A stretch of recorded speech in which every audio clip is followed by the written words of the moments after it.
بات کریں گے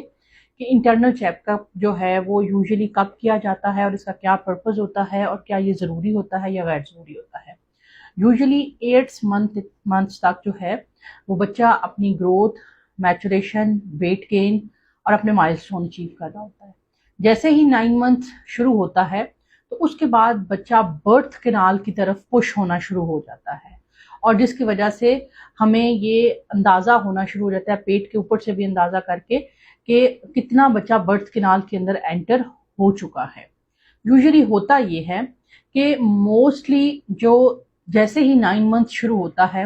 تو بچے دانی کے منہ کے آگے کچھ تبدیلیاں آنا شروع ہو جاتی ہیں، جو اس میں 4 امپورٹنٹ تبدیلیاں ہیں۔ نمبر 1، جو سروکس ہوتی ہے اس کی لینتھ کم ہونا شروع ہو جاتی ہے۔ نمبر 2، سروکس کی جو کنسسٹنسی ہے بچے دانی کا منہ، کیونکہ اب اس نے اوپن ہونا ہوتا ہے تو وہ سافٹ ہونے لگ جاتی ہے۔ Number 3، position of the cervix, کہ سروکس جو ہے وہ یوزلی بہت پیچھے کر کے ہوتی ہے لیکن ڈیلیوری کے بعد وہ بالکل سامنے آ جاتی ہے، کیونکہ ظاہر ہے برتھ کینال کو میں سے اس نے بچے نے پاس کرنے پہ جانے سے پہلے سروکس میں سے گزرنا ہوتا ہے۔ اور جو چوتھی امپورٹنٹ چیز یہ ہوتی ہے کہ بچہ جو ہے وہ سروکس کے اوپر کتنا ہیڈ ویل اپلائیڈ ہے۔ یہ 4-5 چیزیں ہوتی ہیں جو ہم دیکھتے ہیں۔ اب ان چیزوں کا جو معائنہ ہے وہ انٹرنل چیک اپ سے ہوتا ہے۔ اب آپ کی جو ڈاکٹر ہوتی ہے وہ اسٹرلائزڈ گلوڈ فنگر کے ساتھ آپ کا انٹرنل معائنہ کرتی ہے، جس میں اس کو اندازہ ہوتا ہے کہ آپ کی نارمل ڈیلیوری کے کیا چانسز ہیں۔ نمبر 2، اس نارمل ڈیلیوری کے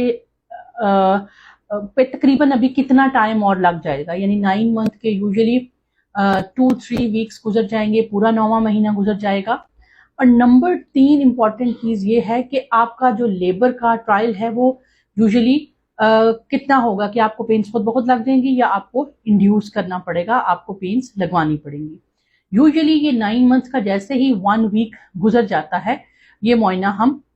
انٹرنلی کرتے ہیں،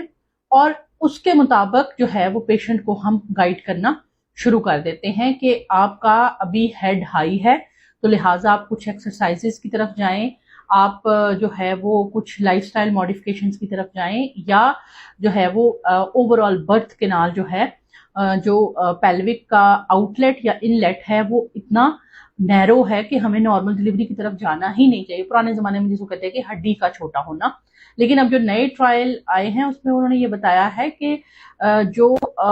سی پی ڈی ہے، سفیلو پیلوک ڈسپرپورشنیٹ، یعنی ہڈی کا چھوٹا ہونا، وہ کسی ایگزامینیشن سے پتہ نہیں چلتا۔ آپ ایگزامینیشن پہ یہ ڈیسائیڈ نہیں کر سکتے، ٹرائل آف لیبر یہ ڈیسائیڈ کرے گا کہ کیا برتھ کینال میں سے بچے کا سر پاس ہو جائے گا یا نہیں ہوگا۔ تو ہر وہ ڈاکٹر جو اپنے پیشنٹ کو نارمل ڈیلیوری میں انٹرسٹڈ ہوتی ہیں وہ پیشنٹ کا انٹرنل ایگزامینیشن ضرور کرتی ہیں، کیونکہ انٹرنل ایگزامینیشن ہی وہ طریقہ ہے جس سے ہمیں معلوم پڑ سکتا ہے کہ نارمل ڈیلیوری کے کیا چانسز ہیں۔ یوزلی جب آپ اپنی ڈاکٹر کا انٹرنل ایگزامینیشن کرتے ہیں تو اس کا رزلٹ بتانے کے لیے آپ کو ڈاکٹر یہ بتا سکتی ہے کہ ابھی آپ کے چانسز کم ہیں،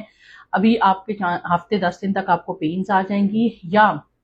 بعض اوقات ہم یہ بھی پیشنٹ کو بتاتے ہیں کہ آپ کو جو ہے وہ پینز نہیں لگیں گے، ان میں بھی ہمیں آپ کو دردیں لگوانی پڑے۔